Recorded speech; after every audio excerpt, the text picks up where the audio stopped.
XVI ha recorrido con dedicación y constancia el sendero del budismo. A lo largo de casi 3 décadas ha profundizado en la práctica y el estudio de la enseñanza del Buda y de los grandes maestros de las tradiciones Mahayana, del budismo tibetano y de la psicología profunda theravadista.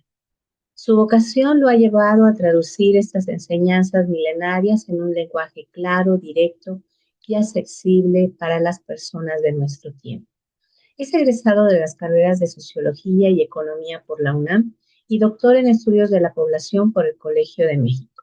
En su formación budista ha participado activamente en diversas comunidades y organizaciones, entre ellas la Orden Budista Triratana y el Instituto Buda Dharma, donde concluyó el programa de formación Liberación Paso a Paso de 7 años. Actualmente coordina Budismo Libre, AC, donde imparte retiros, cursos y conferencias en distintas ciudades del país, promoviendo una práctica espiritual profunda, libre de dogmas y adaptada a los desafíos de la vida moderna. A la fecha ha publicado 7 libros, pueden consultarlos en nuestra página, y está por publicarse 2 nuevas obras, La Praxis Budista y el Lamrim Tibeta. Y bueno, con esta información le dejo los micrófonos al maestro Calama para esta conferencia. Muchas gracias. Muchas gracias, Pema, por la presentación y la puesta al tanto de nuestras actividades que tenemos para ya el cerrar este año, y darle las bienvenidas a todos ustedes. Veo muchas caras ya conocidas de nuestra comunidad, así que me voy a ir directo al punto sin más prólogos ni más introducciones, porque me parece que casi todos ustedes ya manejan muy bien lo que llamamos el Dharma, el Buda Dharma. Bueno, gracias por su presencia. También recordarles que el 12 de septiembre, pues es ya el próximo viernes, dentro de 2 días, que es el retiro aquí en la Ciudad de México. Todavía tenemos lugares a los que quieran asistir. Nos dará mucho gusto. Es un lugar muy bonito, como decía la hermana Pema. Es un lugar muy verde, con unos jardines preciosos y unas vistas muy singulares para ser la Ciudad de México. Muy bien, pues en esta ocasión vamos a platicar le habíamos puesto el título del GPS para el crecimiento espiritual. La idea es parecida a lo que podríamos decir nosotros, que es la idea la idea fundamentalmente de los caminos, los diversos caminos que hay en la práctica budista. Y le pusimos GPS pues en honor al Waze y al Google Maps, que pues siempre nos orientan cuando uno anda perdido, quiere llegar a un lugar. Pues no hay mejores herramientas que el Waze y el Google Maps para poder uno llegar, ¿no? A donde pues queremos llegar precisamente, ¿no? Creo que es muy importante tener mucha conciencia, uno, que en el budismo no hay un camino, hay varios caminos. Y que en el budismo, o lo que llamamos el Buda Dharma, pues es toda una filosofía de vida que procura adaptarse a diferentes personalidades, a diferentes caracteres. Cada uno de nosotros tenemos nuestro karma y tenemos nuestras historias, y somos, en términos emocionales, en términos, podría decir, en términos de nuestra personalidad, de nuestro carácter, somos diferentes. Tenemos diferentes gustos, diferentes actitudes, tenemos diferentes personalidades, reaccionamos a las diferentes emociones de diferente manera. Y ya varios de ustedes nos han escuchado hablar. Fundamentalmente, la idea que tenemos es que el budismo no es una filosofía dogmática y no es una filosofía unidireccional. Es decir, no se estructura bajo un sistema y solamente en ese sistema trabajamos. El budismo para nosotros y para muchísimas escuelas, pues es una amplísima y muy plural eh, propuesta psicológica, filosófica, incluyendo religiosas, y no hay, como les he comentado a muchos de ustedes ya varias veces, no hay un centro, no tenemos ni siquiera un libro o un texto como la Biblia, el Corán, que digamos aquí esto, aquí está la palabra del Buda y no se muevan de aquí porque no, pues no lo tenemos. Entonces, coloquialmente podríamos decir que en el budismo chacoteamos mucho, en términos de que la pluralidad nos permite pues andar tomando de acá, tomando de allá, estar en una escuela, convivir con otra escuela, dialogamos muchos con el budismo zen, con los budistas tibetanos, vajrayanas, con los mahayanas, con los theravadistas, y hay como se dice coloquialmente, hay un chacoteo bastante abierto, hasta me podría afirmar, hasta democrático, donde las escuelas y las diferentes subescuelas de las grandes escuelas en el budismo tienen toda la libertad de desarrollarse. Creo que hace dos conferencias platicábamos que solamente hay tres principios que unen a todos los budismos. Budismo que no tenga estos tres principios no es budismo, así de sencillo. Todas las escuelas budistas y subescuelas de cada una de ellas parten de las cuatro nobles verdades. Esa es la enseñanza básica en casi todos nuestros cursos, en nuestros retiros, en nuestras conferencias, hablamos de las cuatro nobles verdades, no porque queremos estar machacando el tema, sino porque las cuatro nobles verdades es el fundamento de la práctica y de los pensamientos que se generan en el Dharma. Escuela o subescuela o un budista que no maneje los cuatro nobles verdades o que no asuma esas cuatro nobles verdades como principios, pues no es budismo, porque pues es la base del budismo. Las cuatro. Hay sufrimiento, hay causas de sufrimiento, hay posibilidad de cesar el sufrimiento y hay un camino noble para cesar ese camino. El segundo punto en común de todas las escuelas es lo que llamamos, a veces se habla de tres, a veces se habla de cuatro, pero hablamos de los principios, de los sellos de la realidad. Todas las escuelas plantean los tres sellos de la realidad. Realmente a veces se habla de cuatro, que son todo es impermanente, que toda la experiencia humana está inundada de insatisfacción o de necesidades de todo tipo, desde materiales, espirituales, políticas, económicas, estamos llenos de necesidades, ¿no? Todas nuestras actividades y todo nuestro pensamiento, todas nuestras palabras y todas nuestras acciones, pues están enfocadas a satisfacer alguna necesidad que se expresa, ¿no? De lo que llamamos nosotros una experiencia de dukkha.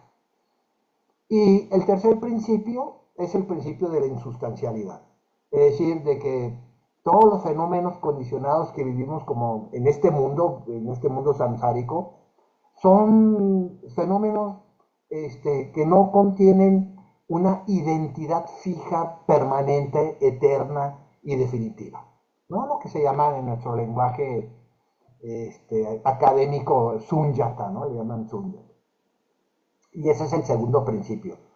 A veces muchas escuelas agregan un cuarto principio que me parece que es importante exponerlo, que es el principio de que el samsara, o sea, el mundo en que vivimos de sufrimiento, solamente puede ser superado con el nirvana, ¿no? Que es el cuarto principio. Y el tercer principio que todas las escuelas budistas manejan es que el objetivo último de nuestra práctica dármica es lograr la iluminación. Ahí no hay vuelta de hoja. Toda la práctica de los dharmas, de los budismos, las escuelas, subescuelas, todas están dirigidas al logro, a llegar a conformar lo que llamamos la práctica de la iluminación, la experiencia de la iluminación en nuestra experiencia mundo interno. Y esto viene al cuento porque hoy voy a platicarles lo más resumido y sintético posible los famosos 4 caminos que existen. Existen otros más, sí, no sé, pero los gruesos, lo que podríamos llamar los caminos sistémicos en el budismo, que por cierto corresponden a cada una de las grandes escuelas, son 4. Y realmente aquí también podemos platicar un poco si son 3 o 4. Desde mi punto de vista son 4. A veces los maestros y los lamas, etcétera, hablan de 3, pero realmente podríamos hablar de 4 caminos. Cada uno de estos caminos, les decía, les corresponde a una de las grandes escuelas. Y vamos a empezar por la más antigua, por la escuela theravadista. Recuerden que la escuela theravadista quiere decir fundamentalmente la escuela de los viejos o la escuela de los antiguos. Y es la escuela que actualmente se practica masivamente en países como Sri Lanka, Tailandia, Indonesia,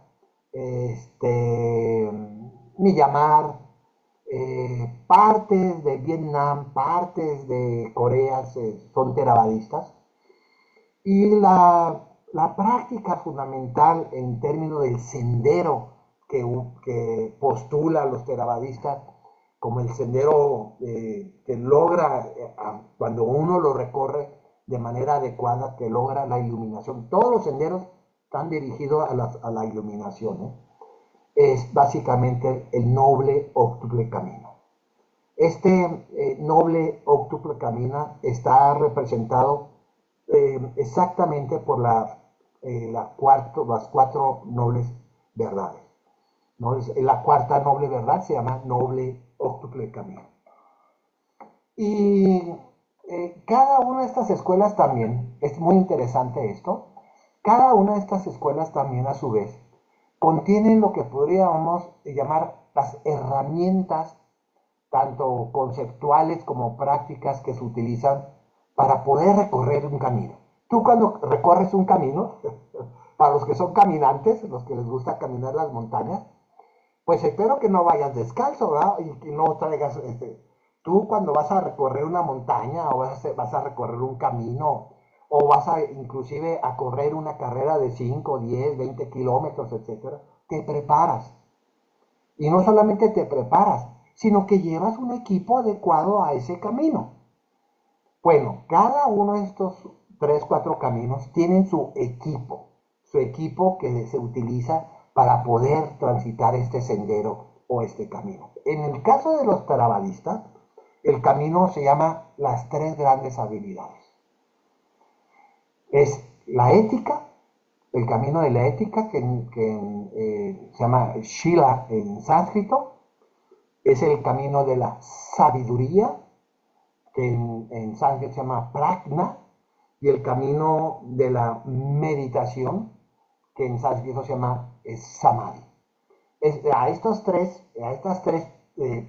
podríamos decir, teorías y prácticas, ¿no? O praxis, si les quiero poner un nombre, para no estar hablando de teoría y práctica, sino una praxis, la praxis de la ética, de la sabiduría y de la meditación, conforman las herramientas que necesitamos nosotros cultivar para recorrer este camino del noble óctuple camino. No me va a dar tiempo, obviamente, de desarrollar cada uno de los factores de los senderos. Nomás los voy a presentar para que los tengas presentes, hablar un poquito de los más importantes, porque si no, pues son 4, ¿no? Y me queda todavía 35 minutos. Ok, noble óptico camino, herramientas, la ética, sabiduría y la meditación, la escuela theravadista, y este noble óptico camino tiene una segunda, tercera palabra que se llama correcto. ¿no? Y más o menos reza de esta manera el noble óptimo camino. Me voy a ir despacito para los que están apuntando. Primero, la visión correcta. Tener una visión, una percepción correcta de las cosas. Segundo, los estados mentales positivos o pensamientos positivos. A estos dos, a la visión correcta y a los pensamientos correctos le llamamos la sabiduría. Ahí está constituida la sabiduría en el budismo. Visión y pensamientos correctos. O sea, se les pone a veces correctos. Les puedes poner tú también visión adecuada a las circunstancias o a la realidad, pero pues la mayoría de los autores le ponen correcto, ¿no? No lo veas este concepto correcto como una situación, como un elemento moralista o ético. Aquí correcto quiere decir adecuado a la realidad tal y como es, ¿ok? Para entender. No, no es correcto de bueno, es correcto de adecuado, muy diferente. Después viene lo que llamamos el bloque de la ética, que es palabra correcta, acciones correctas y modo de sobrevivencia o modo de vivir correcto, ¿no? En estas tres, la palabra, las acciones y el modo de vivir conforman lo que es Chila, lo que es la ética budista. Y obviamente aquí hay normas. Por ejemplo, pues obviamente éticamente, pues no es muy aceptable que una persona se dedique a vender alcohol o a vender drogas, mucho menos aceptable que las personas que andan robando a la gente, etcétera, ¿no? Hay ciertas reglas que conforman esta ética. Hemos hablado en nuestras conferencias, en los cursos y en nuestros retiros de la ética. Hablamos mucho de la ética porque pues para los terabadistas es el primer, para los terabadistas la primera herramienta que tiene que tener un terabadista es su ético. Ahorita vamos a hablar de la personalidad terabadista para que vayan ubicando los tres senderos en tu personalidad. Cada uno de ustedes tiene que reflexionar cuál es el camino que mejor te cuadra, cuál es el camino que mejor se adapta a ti, dependiendo de las intencionalidades genéricas de cada uno de estos caminos. Y después viene lo que podríamos llamar la área de la meditación, ¿no? Que está conformada por otros tres. Está conformada por la energía correcta, ¿no? Pues, energía vital que tenemos, ¿no? Que hay que encauzarla de manera correcta. El séptimo, el séptimo vendría siendo la meditación samatha, que ya muchos de ustedes conocen y que muy probablemente lo practican diarios, pero samatha, que quiere decir la meditación de la paz interna o de la estabilidad mental, como le quieras llamar, o del equilibrio emocional interno. Ahí tiene muchas definiciones samatha. Pero esa es la meditación que hacemos básicamente para tranquilizar nuestra mente y volverla unipuntual en un objeto de meditación. Y la octava y última, el factor de los nobles óptuples caminos, y óptuple, acuérdense que quiere decir 8. La octava es lo que podemos llamar hoy en día vipassana o meditación analítica. Y ahí tienen ustedes un camino muy hechecito, por cierto, es el primer camino que expuso Siddhartha Gautama en su primer discurso que le dio a sus primeros 5 discípulos, que se llama Las Cuatro Nobles Verdades, y que se dio en la montaña, que hoy se llama la montaña del ciervo, de los cuervos, ¿no? Le llaman a veces de las dos maneras. Y los theravadistas, para que cada uno de ustedes se vayan ubicando en los diferentes caminos, este camino y estas tres herramientas, la herramienta ética, la sabiduría y la meditación, funcionan básicamente para personas que tienen las siguientes características, para que se vayan ahí sopesando. Se tiende a ser muy introspectivo, son personas con mucha introspección. Eh, los terroristas tienden mucho a la soledad, pero no a la soledad, drástica ni nada, sino conviven mucho con ellos mismos, les gusta estar solos, es un gusto en su práctica espiritual la soledad. De hecho, hay una gran rama de los theravadistas que se llaman los monjes de los bosques, que son fundamentalmente de Indonesia y de Tailandia. Y son monjes que se van al bosque y hacen una casita ahí y ahí están, adentro del bosque, meditando. Cuando la gente de los pueblos cercanos se dan cuenta que está ahí un monje ahí theravadista meditando, pues procuran llevarle agua, llevarle, porque ellos se sientan ahí y ahí se la pasan. Son los llaman los monjes, los monjes del bosque, o el budismo del bosque tiene ese nombre. Y es el ala, podríamos decir, más radical de los theravadistas. Pero el theravadismo es una escuela, o es la escuela, no solamente más vieja, es la escuela que más ha profundizado en la psicología budista. Si a ti te interesa la psicología, en el budismo, o sea, pues ponte a estudiar theravadistas, tienes que manejar todos los sutras y meterte un poco a su lengua autóctona, que es el palí, ¿no? Donde el sánscrito sale del palí, y realmente es tener mucha disciplina, porque los theravadistas son los padres de las mejores explicaciones de lo que es el budismo. Son los meros, son los fundadores, son los que podríamos decir, han conservado de una manera más limpia, más creíble, más sustancial las enseñanzas autóctonas de Siddhartha Gautama y Buda. Pero ellos están más inclinados a la psicología. Ahora, me explico. No estoy diciendo que son solamente psicólogos. Cada escuela, ustedes van a encontrar, si te metes a estudiar cada una de las tres escuelas, que hay combinaciones. Lo que pasa es que hay podríamos decir, intereses dominantes en cada escuela, ¿no? No quiere decir que los theravadistas no manejen compasión, claro que manejan, a veces lo manejan la compasión mucho mejor que los mahayanas, pero son dominancias temáticas, ¿no?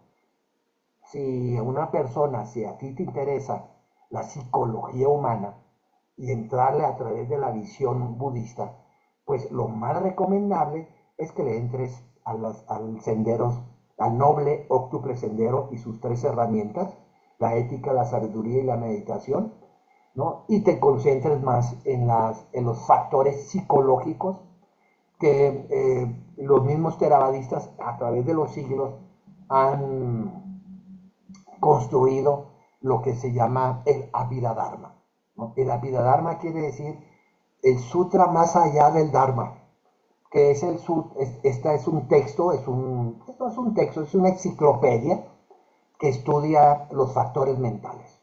Algunos dicen que tenemos 53 factores mentales, otros dicen que 51, hay poquitas diferencias. Pero la vida dharma ahora sí que es la Biblia de la psicología budista. Si tú quieres realmente profundizar en la psicología budista, no hay mejor texto. Es muy complicado porque no es un texto fácil de leer. Tenemos una versión en México que editó el Colegio de México, que así se llama, El Abhidharma, y es una excelente visión.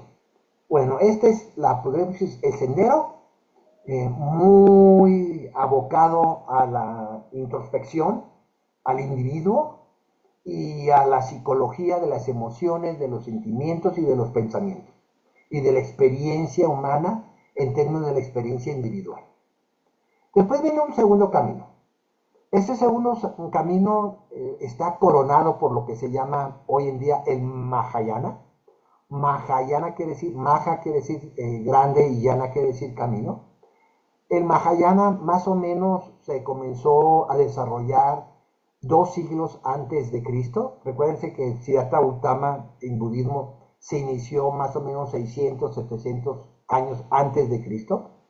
Los Mahayanas lograron ser ya reconocidos como escuela en el tercer, cuarto siglo de nuestra época, pero ellos vienen desde el segundo concilio, que fue unos 200 años antes de Cristo. Y la característica fundamental de los Mahayanas es la filosofía. Es una concepción que se basa en los theravadistas. Todas las escuelas se basan en los theravadistas, pero la escuela mahayana lo que quiso es trascender un poco más la psicología, trascender un poco más al individuo como individualista e irse más a lo que podríamos llamar nosotros hoy en día a lo social o a las relaciones y contextos que tenemos los unos con los otros. Por eso los Mahayanas están más ubicados en la filosofía social, pero básicamente en el concepto de las relaciones humanas. Y así como los theravadistas ubican la psicología y la sabiduría de las emociones y de los pensamientos, los Mahayanas se ubican fundamentalmente en la práctica de lo que llamamos los cuatro inconmensurables, las cuatro emociones inconmensurables, que es el amor, la compasión, el gozo y la ecuanimidad.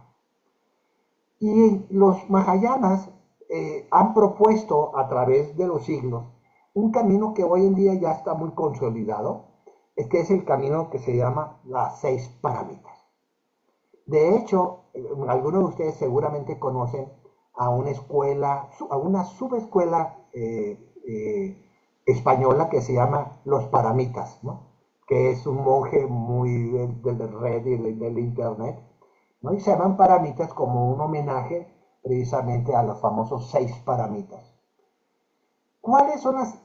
Ahorita voy a hablar del camino de los 6 paramitas, pero ¿cuáles son las herramientas que tenemos que cultivar en el camino Mahayana, o en el camino, podríamos decir para sintetizar, en el camino de la compasión? Pues aquí las herramientas son un poquito diferentes a las theravadistas.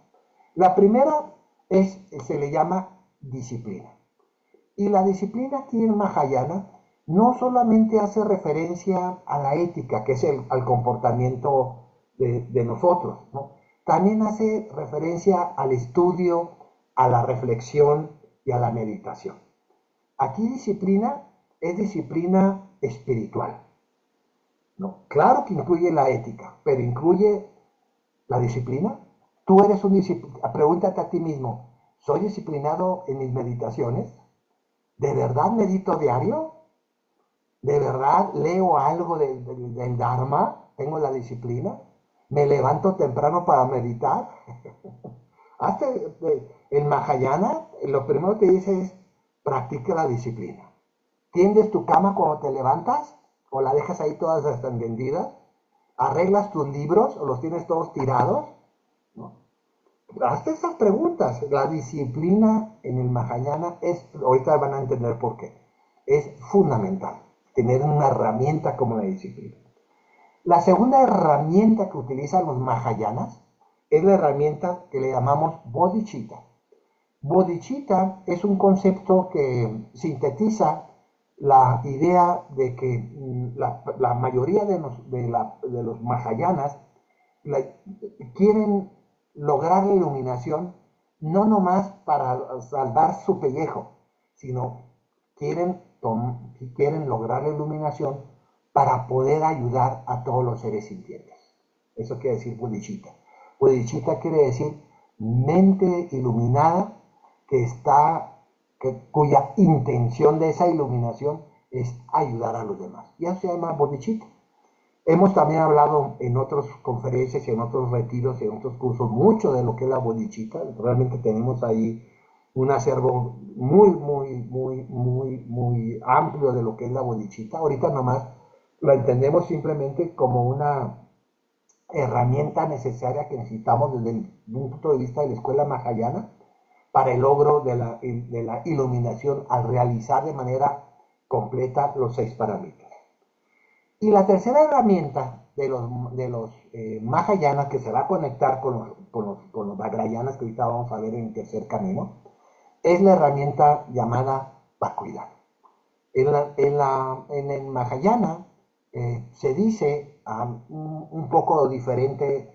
Los theravadistas dicen que el mecanismo más poderoso que tenemos para combatir nuestras emociones negativas o nuestras emociones que nos hacen sufrir, ¿no? Como el apego, el aferramiento, la depresión, la soledad, la ansiedad, la angustia, el miedo, etcétera, se usan los antídotos, ¿no? Para acabar con las emociones negativas. Los terapistas prefieren lo que llamamos la práctica de los antídotos.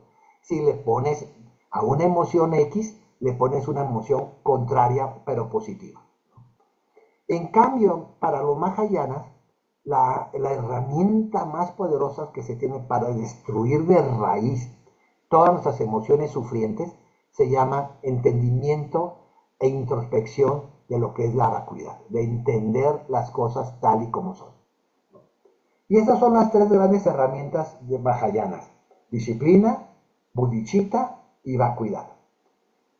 ¿Cuáles son esos 6 paramitas?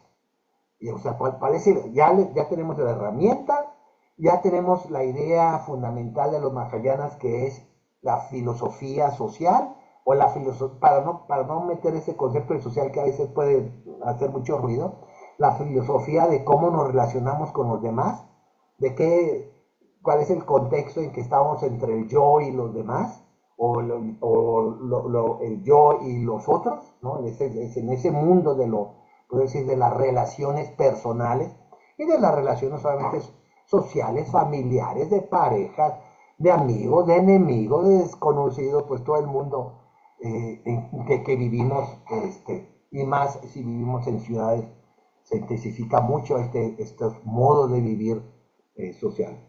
Bueno, estos 6 paramitas son: el primero se llama el paramita de la generosidad, que en sánscrito le llaman famosa dana. Aquí generosidad hay que tener mucho cuidado de no confundirla con lástima y no confundirla con el altruismo ególatra. Aquí generosidad quiere decir eh, pensar y practicar acciones que permitan disminuir el sufrimiento de las personas. Y se vale hablar de la autocompasión.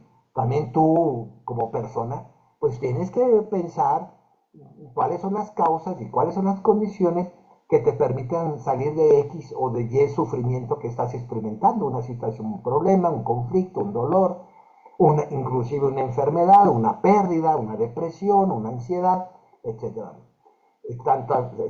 Tanto es válido la autocompasión como la compasión, ¿no? Y a eso le llamamos, generosidad, ¿no? Una actitud que busca crear condiciones y causas para poder disminuir el sufrimiento, tanto el tuyo como las gentes que quieres, tus vecinos o el que sea. La segunda paramita, y aquí vamos a empezar a ver engranes entre una escuela y otra escuela, siempre están engranadas, siempre se mezclan, es la ética. Y aquí sí, la ética tal como la concibe los theravadistas, la ética en sánscrito se llama shila. Y la ética, desde el punto de vista budista, es una estructura que se nos propone para que nuestro comportamiento deje de estar generando sufrimiento en los demás. Esa es la ética del budismo. Que nuestro comportamiento deje de estar creando sufrimiento en los demás. Y esto es muy importante diferenciarlo de la moralidad. Porque la moral o la moralidad surge de una instancia de poder. La moralidad surge de una iglesia, surge de un estado, surge, no se diga, de una religión, surge de una ideología. La ética no. La ética surge como un acto voluntario de ajustar nuestras acciones, tanto de mente, de palabra y cuerpo, de manera consciente y voluntaria. Esa es la gran diferencia entre ética y moralidad. Por eso en el budismo, a veces sí hay autores que hablan de moral en el budismo, pero en el budismo el concepto correcto es shila, y shila no se traduce como moral, se traduce como ética de comportamiento. La tercera paramita, tan importante hoy en día, en nuestro mundo que vivimos de desastres, violencia, entonces se llama paciencia. Y la paciencia en sánscrito se llama kasandi. Y paciencia aquí se interpreta de diferentes maneras, o hay diferentes paciencias. Primero, se trabaja la paciencia como un estado capaz de aceptar las malas experiencias y el sufrimiento. Casi todos nosotros somos muy impacientes frente a las malas circunstancias y no se diga frente al sufrimiento. Lo queremos, cuando tenemos experiencia del sufrimiento, lo queremos reprimir, lo queremos hacer a un lado, lo queremos destruir, lo queremos ignorar. No, somos bastante impacientes con el sufrimiento y muy impacientes frente a las circunstancias a veces negativas que tenemos. Es la primera acepción de la paciencia. La segunda acepción de la paciencia es la paciencia para entendernos a nosotros mismos, la paciencia de practicar el Dharma. El Dharma no es fácil. Nuestra sociedad, nuestra educación, nuestra cultura, nuestras religiones no están estructuradas a favor del Dharma, sino todo lo contrario a veces, están estructuradas con unos principios o unas filosofías contrarias al Dharma. Hablo, por ejemplo, de cómo se glorifica la individualidad y el egocentrismo. Hablo de cómo se glorifica los placeres sensitivos como mecanismos únicos de felicidad, ¿no? Hablo de la egocentricidad, hablo de los deseos, ¿no? Etcétera, etcétera. Entonces necesitamos más nosotros los occidentales, que no tenemos una estructura como lo tienen los países budistas, que tienen una estructura un poco más agendada al Buda Dharma. Nosotros no tenemos esto. Necesitamos mucha paciencia para trabajar y practicar y estudiar y reflexionar el Dharma. Y el tercer tipo de paciencia se habla de la paciencia de comprender, de aceptar que las demás personas son diferentes a ti, ¿no? La paciencia de la aceptación, podríamos decir, de la tolerancia, ¿no? Que el mundo que estamos rodeados, de las personas que nos rodean, pues nunca van a pensar como tú. Y muchas veces esas personas no van a hacer lo que tú quieres o lo que tú deseas, ¿no? Podemos decir la paciencia de la tolerancia, ¿no? De la tolerancia hacia los demás, hacia su mundo. La cuarta paramita es la paramita que también se trabaja en el noble octuple de caminos, es la paramita de la energía, ¿no? En sánscrito energía, este tipo de energía se llama virya, que es la energía de la... No, miren, nosotros, voy a puntualizar rápidamente el concepto de energía en el budismo. Nosotros solamente tenemos una energía, ¿eh? No hay dos energías, de yin, yang. Desde el principio en el budismo no manejamos eso. Hay una sola energía, que es la energía de la vida.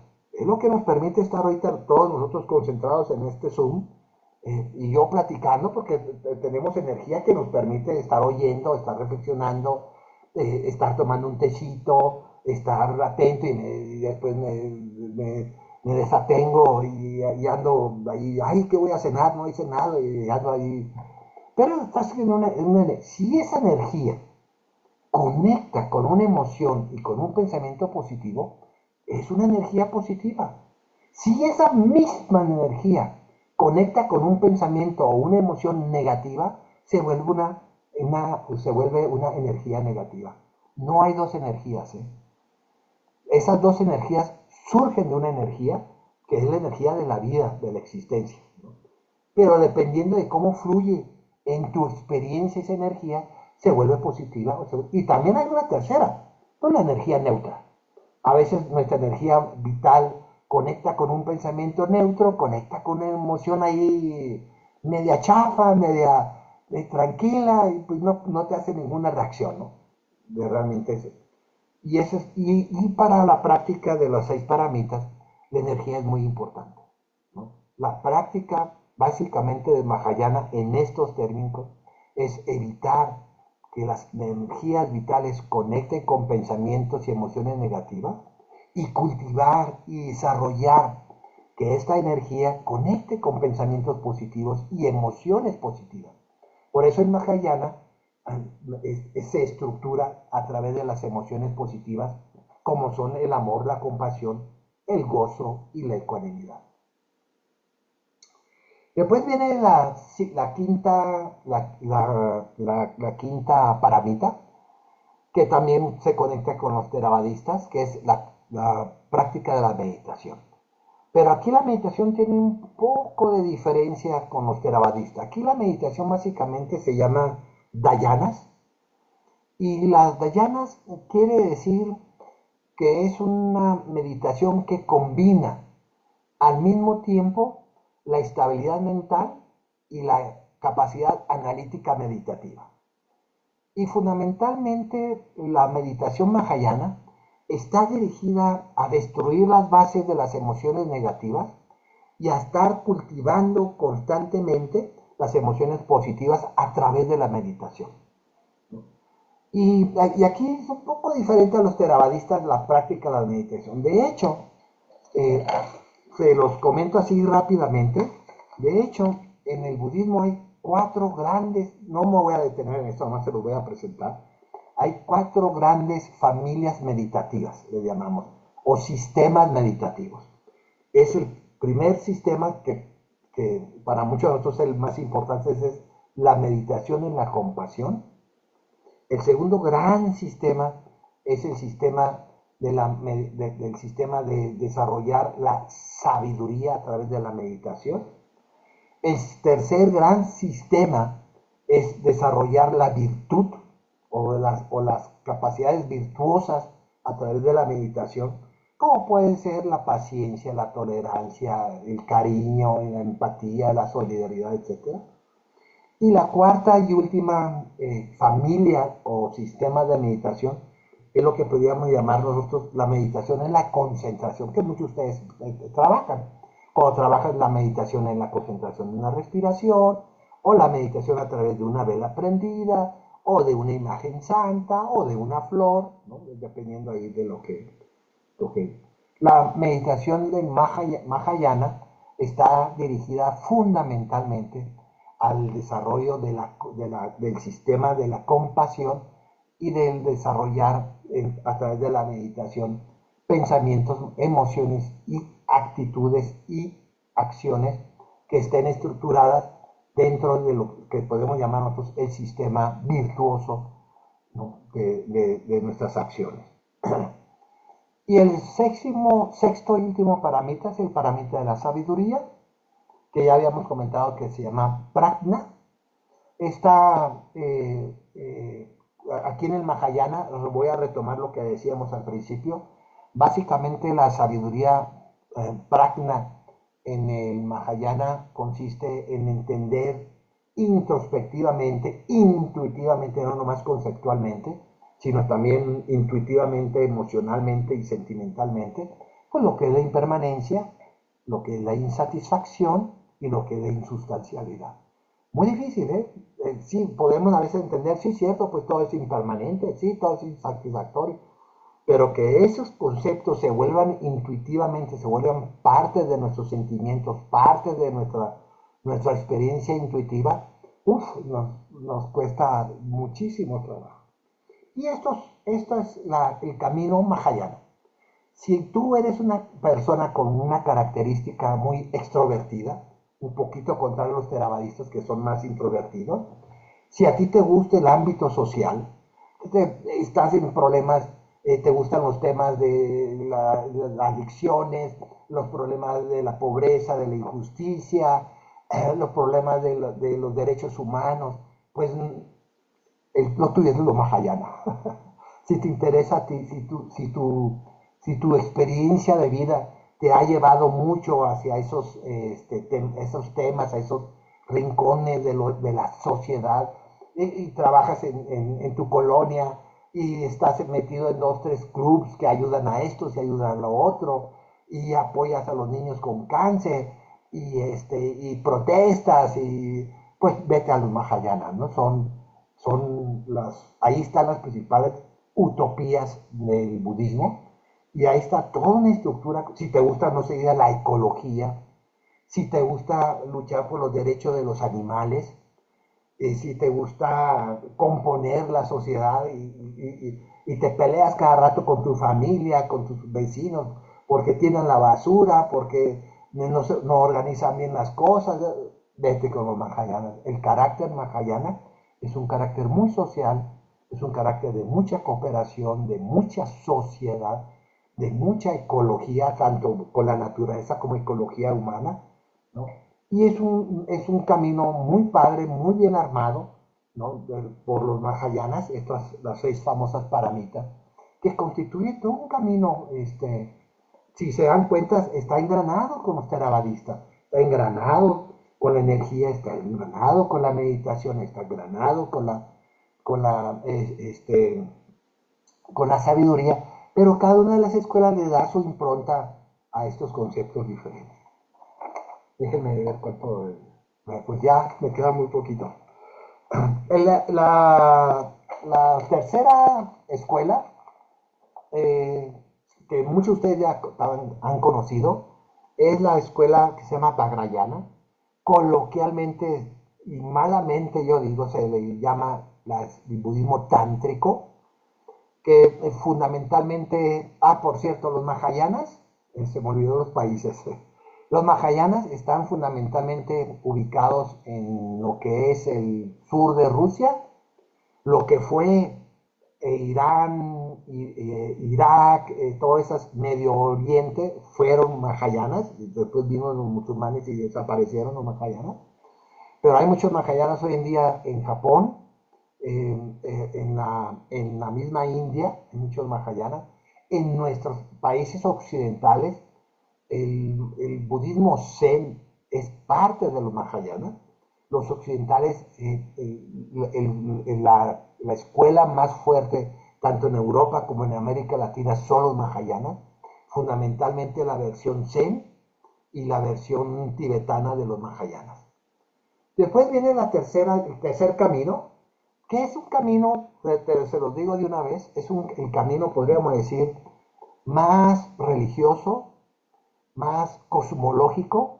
Si a ti te gusta la onda chamánica, si te gusta mucho la cosmología, quién inició el universo, los dioses, las fuerzas de la tierra, el agua, el fuego, el viento, el espacio, el tiempo.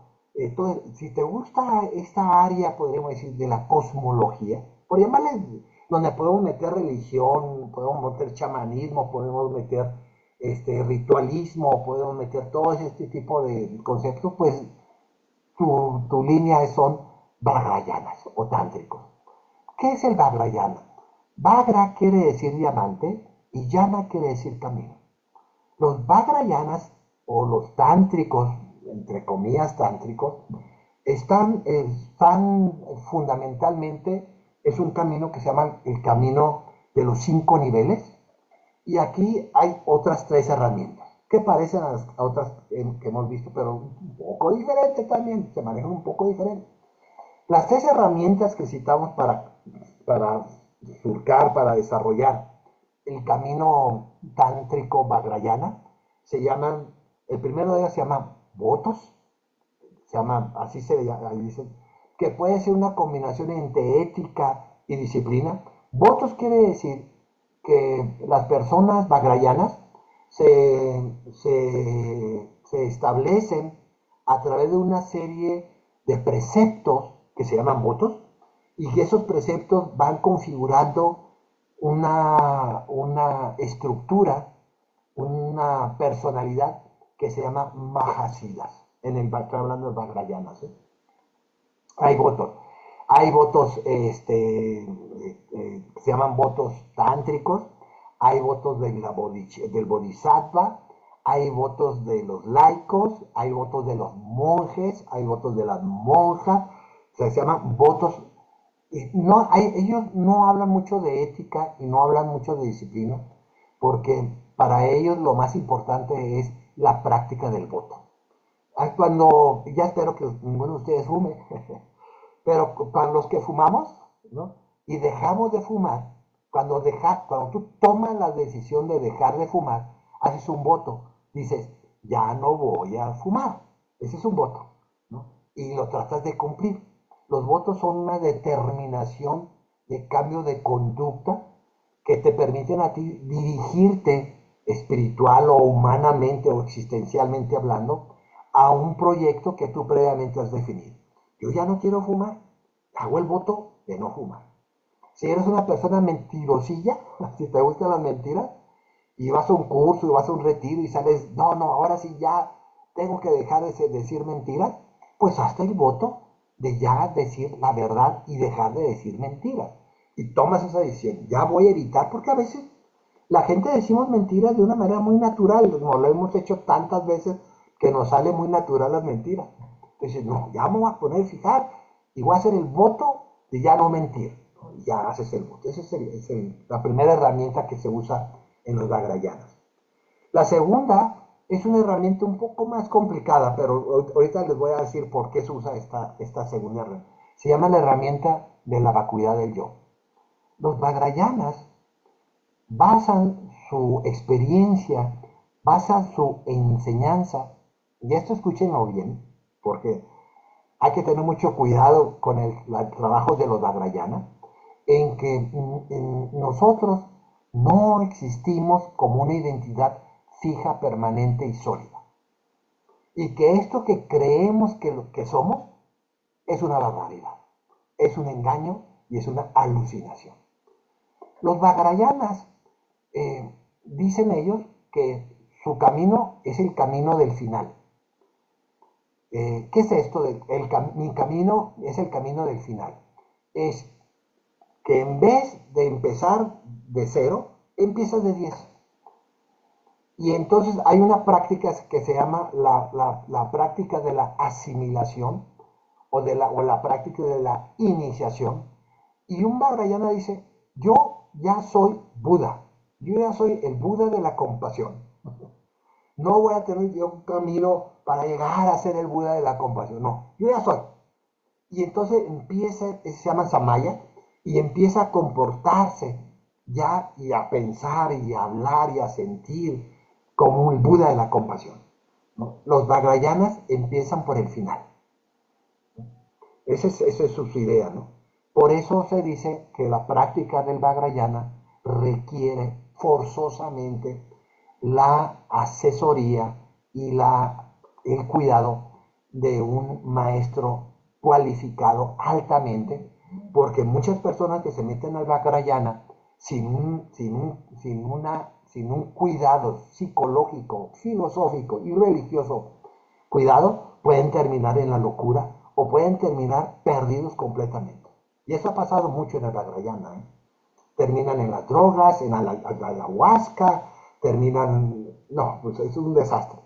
Por eso el Vajrayana sí requiere, las otras dos escuelas no tanto, el Vajrayana sí requiere un maestro completamente cualificado, que es como un asistente personal para que esta experiencia de empezar por el final no se vuelva pues una experiencia más engañosa, ilusoria, egocéntrica, ególatra.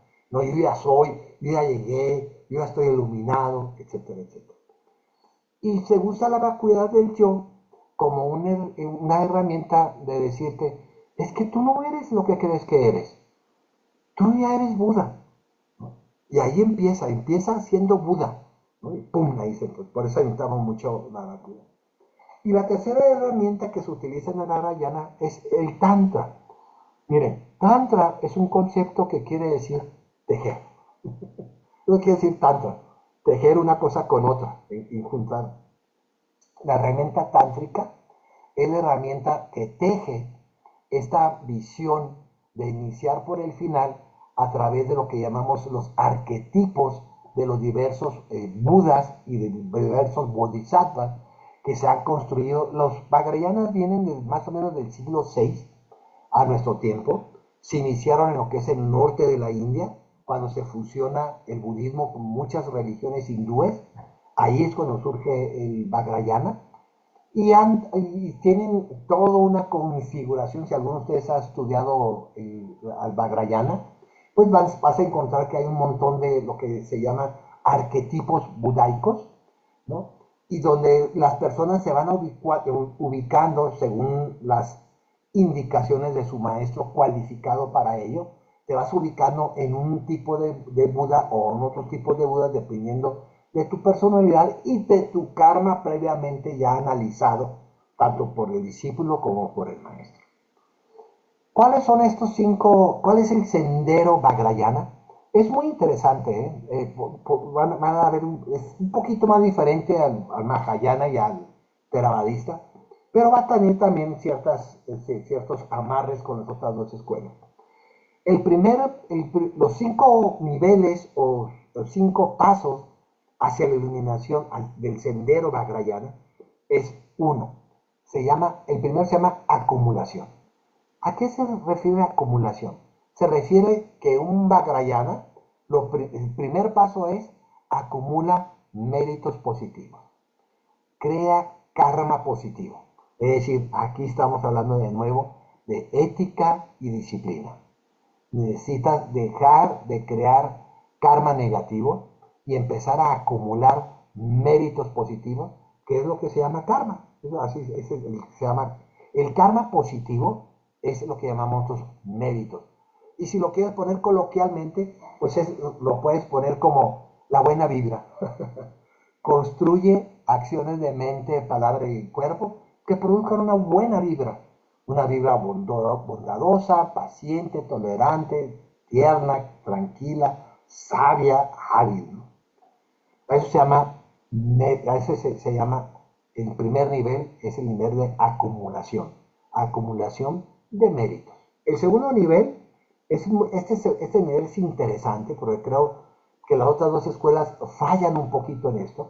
El segundo nivel se llama unificación. ¿A qué se refieren los Vajrayanas cuando hablan de este segundo nivel de unificación? Se refiere a mezclar, a unificar tu práctica cotidiana con tu práctica espiritual. Es decir, la idea de este segundo nivel es unificar. Cuando yo estoy comiendo, estoy generando compasión. Cuando me estoy bañando, estoy purificándome de las acciones no virtuosas. Cuando estoy trabajando, estoy pensando en el bodichita, en beneficiar a los demás. Comenzamos a mezclar mi práctica. Casi todos nosotros no mezclamos nuestra vida cotidiana con la espiritualidad. Tenemos nuestra vida cotidiana aparte. Este es mi trabajo, este es mi casa, este es mi comida, este es mi refrigerador. Y acá hago mi práctica. Aquí hago mis lecturas, aquí hago mi meditación de 15 minutos, aquí leo 2 páginas diarias, ¿no? Tenemos separada nuestra vida cotidiana, habitual, costumbrista, a la práctica espiritual. En este segundo nivel, Vajrayana, se mezcla. No hay diferencia en tu... Es más, hasta cuando vas al baño, haces una práctica del Dharma. Estás haciendo pipí y piensas, híjola, ojalá hay miles de personas que no pueden hacer pipí, que tienen bloqueos urinarios, que todas las personas que están sufriendo ahorita de no poder hacer este evento, lo pueden hacer a través de mí. Esa es la práctica de la unificación, la práctica de la unificación en Vajrayana. Todo lo que haces, empiezas es lo que se llama, en el Vajrayana, estos se llaman campus budaicos. Empiezas a hacer toda tu vida cotidiana un campo budaico, es decir, una representación de las cualidades del Buda. Pero esa es otra.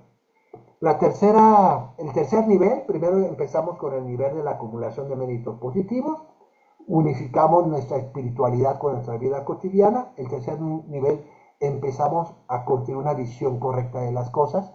En el caso de los Vajrayanas, la visión correcta se llama Sunyata, se llama vacuidad. Empezamos a entender que las cosas no tienen identidad sustancial, fija, permanente, que todo está cambiando, que toda nuestra experiencia es completamente impermanente, ¿no? Y que todo está vacío de identidad propia, de existencia inherente.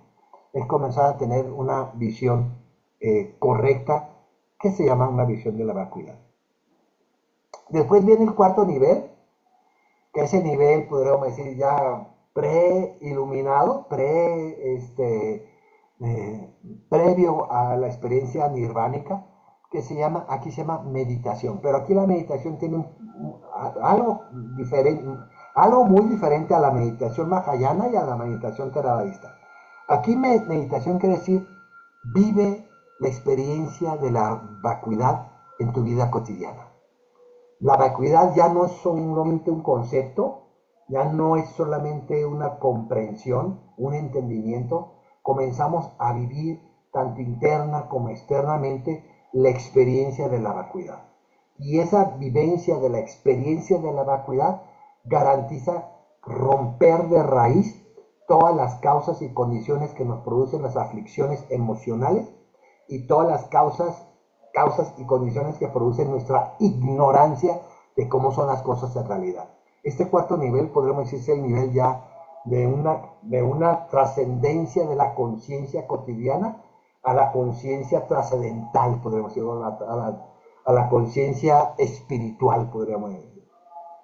Y ya el quinto nivel, a mí me encanta, eso sí están todas las escuelas vajrayanas coinciden en esto, el quinto nivel se llama ya no más aprendizaje. Piensa tú que un día, les voy a poner un ejemplo muy sencillo para ir cerrando ya nomás voy a hablar de estas tres senderos y les voy a dar el cuarto. Piensas que que un día amaneces, o que mañana jueves, amaneces a las 7, 8 de la mañana, 6 de la mañana, y de pronto te das cuenta que ya entiendes todo, que ya se llama omnisciencia, que ya tienes la cualidad de la omnisciencia budaica. Y ya nada te es extraño, ya no dudas, ya no tienes engaños, ya no tienes ilusiones, ya no tienes alucinaciones, ya ves las cosas tal y como son y las explicas tal y como son. Ese se podría llamar ya no necesitas aprender nada, ¿no? Así a este nivel se llama omnisciencia y se supone que algún día, cada uno de nosotros cuando nos vamos a iluminar, vamos a llegar a este 5 nivel de tu mente, tu conciencia, ya no va a necesitar más aprendizaje. Ya no vas a necesitar al Dharma. Ya vas a trascender al mismo budismo cuando llegamos a este nivel. Y este nivel de no más aprendizaje se llama la experiencia de los tres cuerpos budaicos, ¿no? El cuerpo, el cuerpo del Buda, la emanación del Buda y la sabiduría del Buda, ¿no? Tienen sus nombres sánscritos. Y ya, pues ahí ya llegamos, ¿no? Por eso se llaman los 5 niveles. Esos sí son niveles. Los caminos Mahayana y los caminos theravadistas, tienes tú que cumplir, que tienes tú que activar cada uno de los factores de esos caminos al mismo tiempo. Al mismo tiempo, los 8 nobles, el noble octuple camino, al mismo tiempo los 8, en el theravadismo, al mismo tiempo los 6 parámitas, pero en el camino Vajrayana si nos vamos de nivel a nivel. Primero acumulación, después unificación, trascendemos a la visión, después de la visión entramos a la meditación sobre la vacuidad y terminamos ya con la experiencia de la iluminación del no más aprendizaje. Y como les decía, pues este camino es el camino que podríamos occidentalmente hablando más parecido a una religión y más parecido a una cosmología teológica, donde aparecen grandes imaginaciones, grandes creaciones Aparecen dioses, aparecen reinos, aparecen imágenes, ¿no? Es un juego muy complicado y muy rico, rituales, bailes, mantras, etcétera, que se utilizan para desarrollar las. Y aquí ya tienes pues los tres, ya con esto cierro, aquí ya tienes pues los tres caminos básicos que hay en el budismo.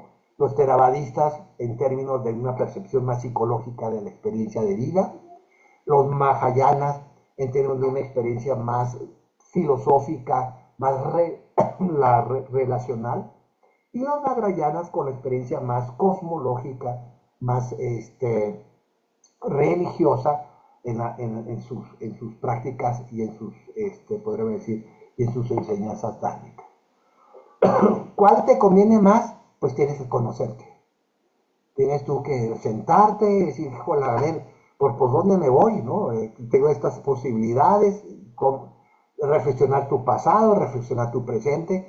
A veces, esto es muy importante, las personas que están bien armadas y que tienen la infraestructura budista, pues, en los países budistas como Sri Lanka, y, Japón, etc., hay la posibilidad de que las personas transiten a través de su vida, primero con los theravadistas, después van con los mahayanas y después se van con los vajrayana. Ese podríamos decir, es el gran camino en el Buda Dharma, ¿no?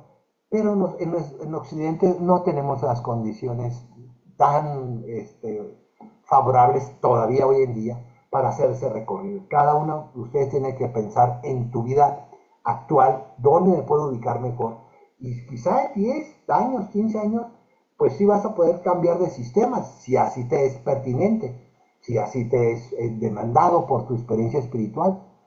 Pero pues lo ideal ahorita como nosotros, como occidentales y como sociedades que para nada están adaptadas a esta práctica del Buda Dharma, pues es quedarte y complementar lo más ampliamente posible uno de estos tres sistemas y tomar un sendero y ahí especializarte y no olvidar que existen otros y jamás decir este es el bueno y los demás no sirven. Eso sí está penalizado en la práctica dármica. Nuestra práctica es plural, abierta, sintonizada a tus personalidades y a tus diferentes etapas de vida que tienes. En cierta etapa vas a necesitar una cosa, en otra etapa vas a necesitar otra, vas a tener que abandonar unas cosas, vas a tener que adquirir otras, y pues dependiendo, y nos moriremos en esta vida y vamos a renacer otra vez y vamos con otras familias, otras condiciones, ya veremos cómo nos va. Pero nunca decir que nunca postular un camino absoluto en el budismo. Es un camino plural, abierto, dependiendo mucho de nuestras personalidades, de nuestros caracteres, de nuestras identidades, de nuestro, fundamentalmente, de nuestros karmas, que son los que nos están orillando hacia una cosa o hacia la otra. Bueno, ya mi garganta hasta aquí llegó. Muchas gracias. Espero que no les haya complicado más las cosas, sino que les pudiera poner estos tres senderos y sus implicaciones en cada uno de ellos. No los veas como senderos, por favor, radicalmente diferentes. Ya vieron que tienen, cada sendero comunica con otros senderos. Y recuerden que el sendero básico son los taravadistas y el sendero más nuevo, entre comillas nuevo, pues son los vajrayanas, ¿no? Y ahí hay una mezcla, ¿no? Hay una comunicación entre cada una de estas escuelas, pero cada una, pues como vimos en esta hora, pues tienen sus dominancias, ¿sí? Tienen sus, podemos decir, sus temas dominantes, ¿no? Que no desclasifican a los demás temas de las otras escuelas.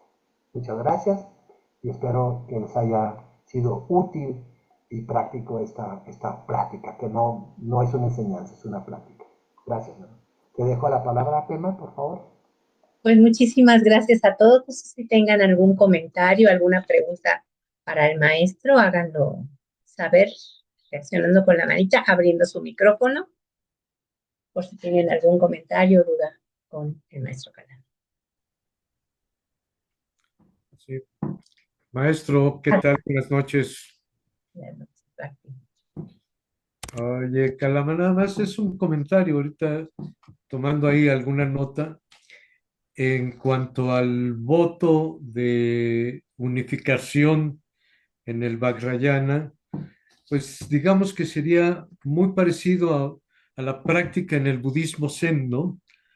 Que realmente cuando, bueno, yo recuerdo, pues en los textos de Thich Nhat Hanh, donde te decía, cuando lavas los trastes y estás consciente de que lavas los trastes, y entonces estás unificando tu vida cotidiana con tu vida espiritual.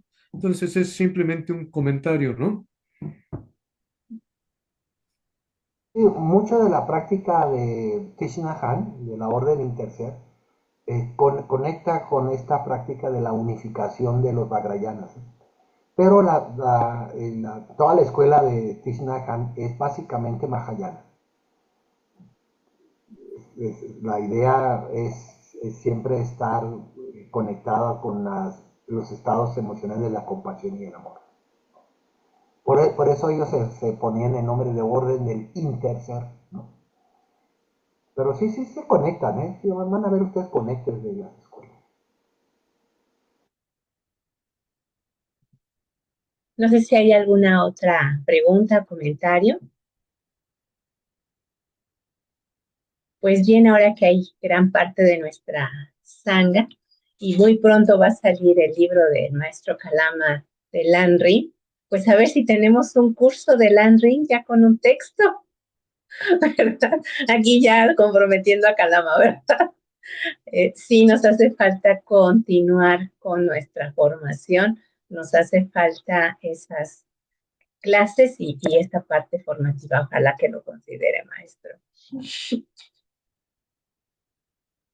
Bueno, si no hay otro comentario, aquí hay muchos agradecimientos. Gracias, Tami, por tus corazoncitos. Y bueno, a todos les agradecemos por su estar aquí, el ser y estar también aquí con este esfuerzo que se está realizando en Budismo Libre, que tengamos de menos una vez por mes una plática con el maestro, con maestros que estamos en esta intención de seguir aprendiendo de él y practicando el Buda. Pues muchas gracias a todos y nos vemos el próximo mes. Gracias. Gracias y buena noche a todos. Gracias, Pema. Gracias, Baki, Balbi, Blanquita, gracias. Buenas noches. Bueno. Gracias.